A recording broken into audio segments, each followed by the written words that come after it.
True. Nervous. Very, very dreadfully nervous. I had been, and am. But why will you say that I am mad? The disease had sharpened my senses, not destroyed, not dulled them. Above all was the sense of hearing acute. I heard all things in the heaven and in the earth. I heard many things in hell. How then am I mad? Hearken, and observe how healthily, how calmly I can tell you the whole story.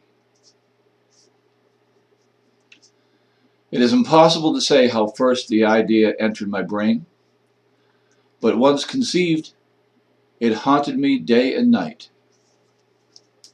Object there was none. Passion there was none. I loved the old man. He had never wronged me. He had never given me insult. For his gold I had no desire. I think it was his eye. Yes, it was this. One of his eyes resembled that of a vulture, a pale blue eye with a film over it. Whenever it fell on me, my blood ran cold. And so, by degrees, very gradually, I made up my mind to take the life of the old man, and thus rid myself of the eye forever. Now this is the point. You fancy me mad. Madmen know nothing. But you should have seen me. You should have seen how wisely I proceeded, with what caution, with what foresight, with what dissimulation I went to work. I was never kinder to the old man than during the whole week before I killed him. And every night, about midnight, I turned the latch of his door and opened it, oh so gently. And then, when I had made an opening sufficient for my head, I put in a dark lantern, all closed, so that no light shone out. And then I thrust in my head. Oh, you would have laughed to see how cunningly I thrust it in. I moved it very slowly, very, very slowly, so that I might not disturb the old man's sleep. It took me an hour to place my whole head within the opening, so far that I could see him as he lay upon his bed. Would a madman have been as wise as this? And then, when my head was well in the room, I undid the lantern cautiously, oh so cautiously, for the hinges creaked. I undid it just so much that a single thin ray fell upon the vulture eye. And this I did for 7 long nights. Every night, just at midnight. But I found the eye always closed. And so it was impossible to do the work. For it was not the old man who vexed me, but his evil eye. And every morning, when the day broke, I went boldly into the chamber and spoke courageously to him, calling him by name in a hearty tone, and inquiring how he had passed the night. So you see, he would have been a very profound old man indeed, to suspect that every night, just at 12, I looked in upon him while he slept. Upon the 8th night, I was more than usually cautious in opening the door. A watch's minute hand moves more quickly than did mine. Never before that night had I felt the extent of my own powers, of my sagacity. I could scarcely contain my feelings of triumph. To think that there I was, opening the door, little by little, and he not even to dream of my secret deeds or thoughts. I fairly chuckled at the idea, and perhaps he heard me, for he moved on the bed suddenly, as if startled. Now you may think that I drew back, but no. His room was black as pitch with the thick darkness, for the shutters were close fastened through fear of robbers. And so I knew that he could not see the opening of the door, and I kept pushing it on steadily, steadily. I had my head in, and was about to open the lantern, when my thumb slipped upon the tin fastening, and the old man sprang up in bed, crying out, "Who's there?"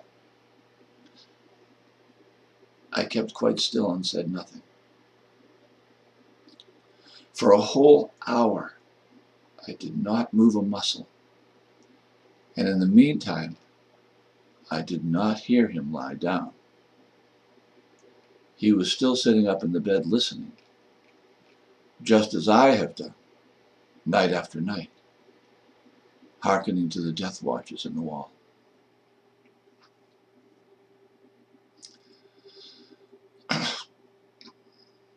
Presently I heard a slight groan, and I knew it was the groan of mortal terror.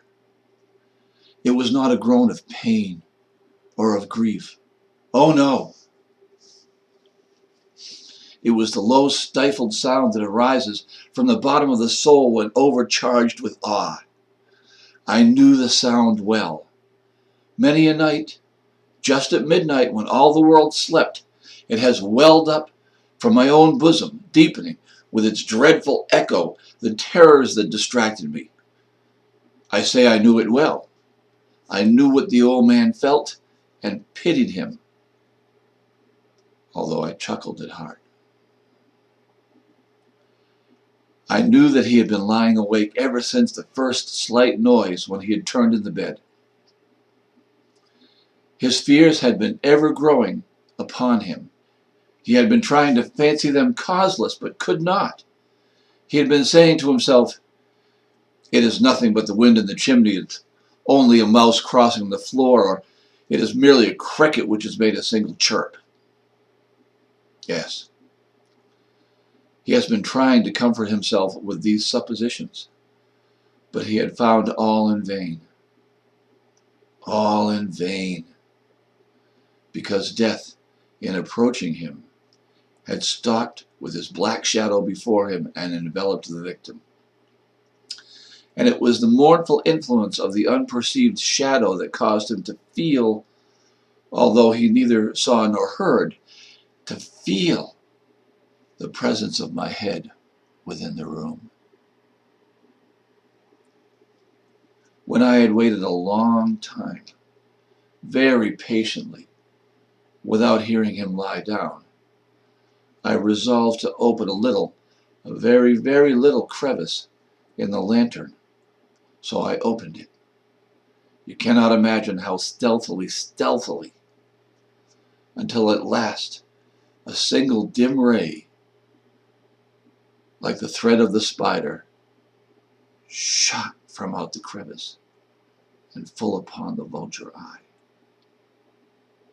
It was open, wide, wide open, and I grew furious as I gazed upon it. I saw it with perfect distinctness, all a dull blue with a hideous veil over it that chilled the very marrow in my bones. But I could see nothing else of the old man's face or person, for I had directed the ray as if by instinct, precisely upon that damned spot.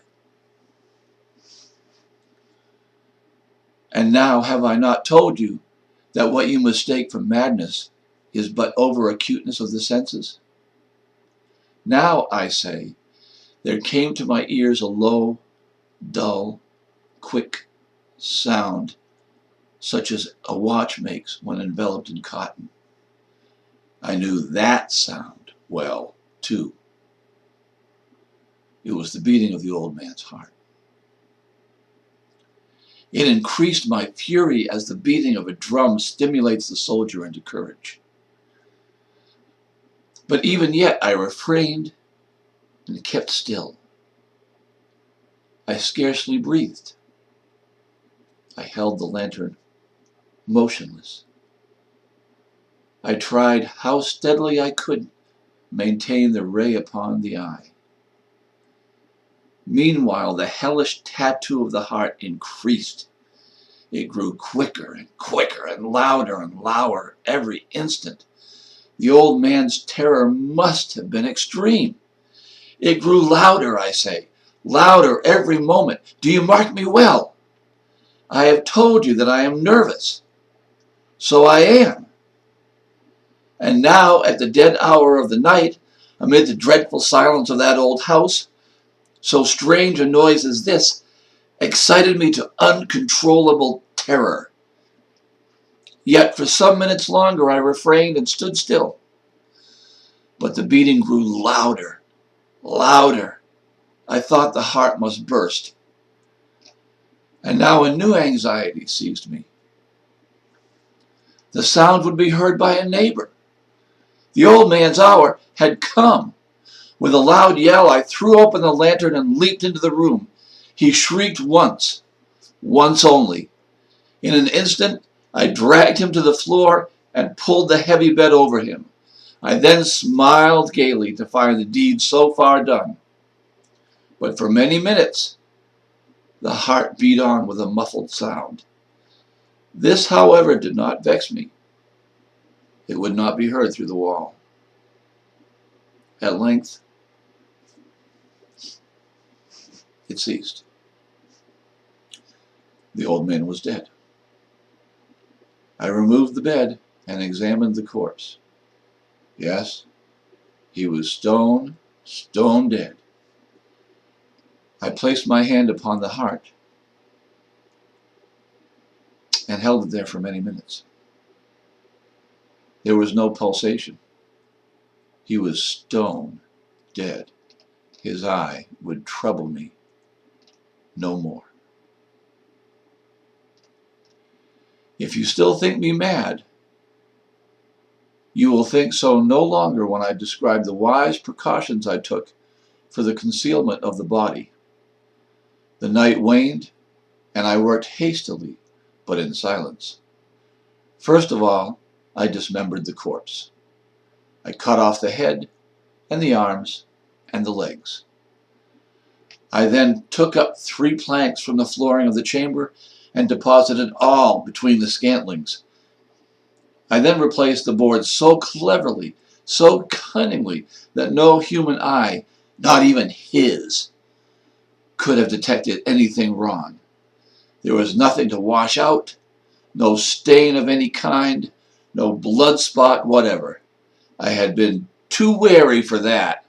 A tub had caught all. When I had made an end of these labors, it was 4 o'clock, still dark as midnight. As the bell sounded the hour, there came a knocking at the street door. I went down to open it with a light heart. For what had I now to fear? There entered 3 men who introduced themselves with perfect suavity as officers of the police. A shriek had been heard by a neighbor during the night. Suspicion of foul play had been aroused. Information had been lodged at the police office, and they, the officers, had been deputed to search the premises. I smiled. For what had I to fear? I bade the gentleman welcome. The shriek, I said, was my own in a dream.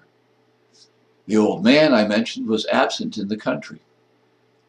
I took my visitors all over the house. I bade them search well. I led them at length to his chamber.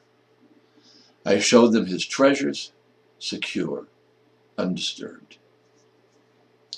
In the enthusiasm of my confidence, I brought chairs into the room and desired them here to rest from their fatigues, while I myself, in the wild audacity of my perfect triumph, placed my own seat upon the very spot beneath which reposed the corpse of the victim. The officers were satisfied. My manner had convinced them. I was singularly at ease. They sat, and while I answered cheerily, they chatted of familiar things. But ere long, I felt myself getting pale and wished them gone. My head ached, and I fancied a ringing in my ears. But still they sat and still chatted. The ringing became more distinct. It continued and became more distinct. I talked more freely to get rid of the feeling, but it continued and gained definitiveness until at last I found that the noise was not within my ears. No doubt I now grew very pale, but I talked more fluently and with a heightened voice. Yet the sound increased, and what could I do? It was a low, dull, quick sound, much such a sound as a watch makes when enveloped in cotton. I gasped for breath, and yet the officers heard it not. I talked more quickly, more vehemently, but the noise steadily increased. I arose and argued about trifles in a high key and with violent gesticulations, but the noise steadily increased. Why would they not be gone? I paced the floor to and fro with heavy strides, as if excited to fury by the observation of the men, but the noise steadily increased. Oh God! What could I do? I foamed, I raved, I swore.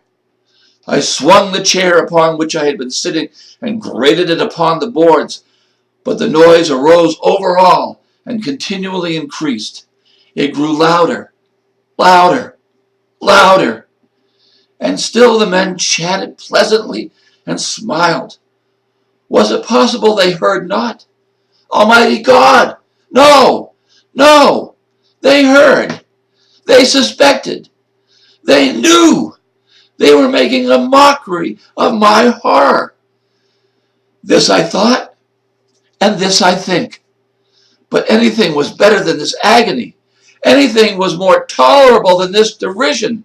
I could bear those hypocritical smiles no longer. I felt I must scream or die. And now, again, hark! Louder! Louder! Louder! Louder! Villains! I shrieked. Dissemble no more! I admit the deed!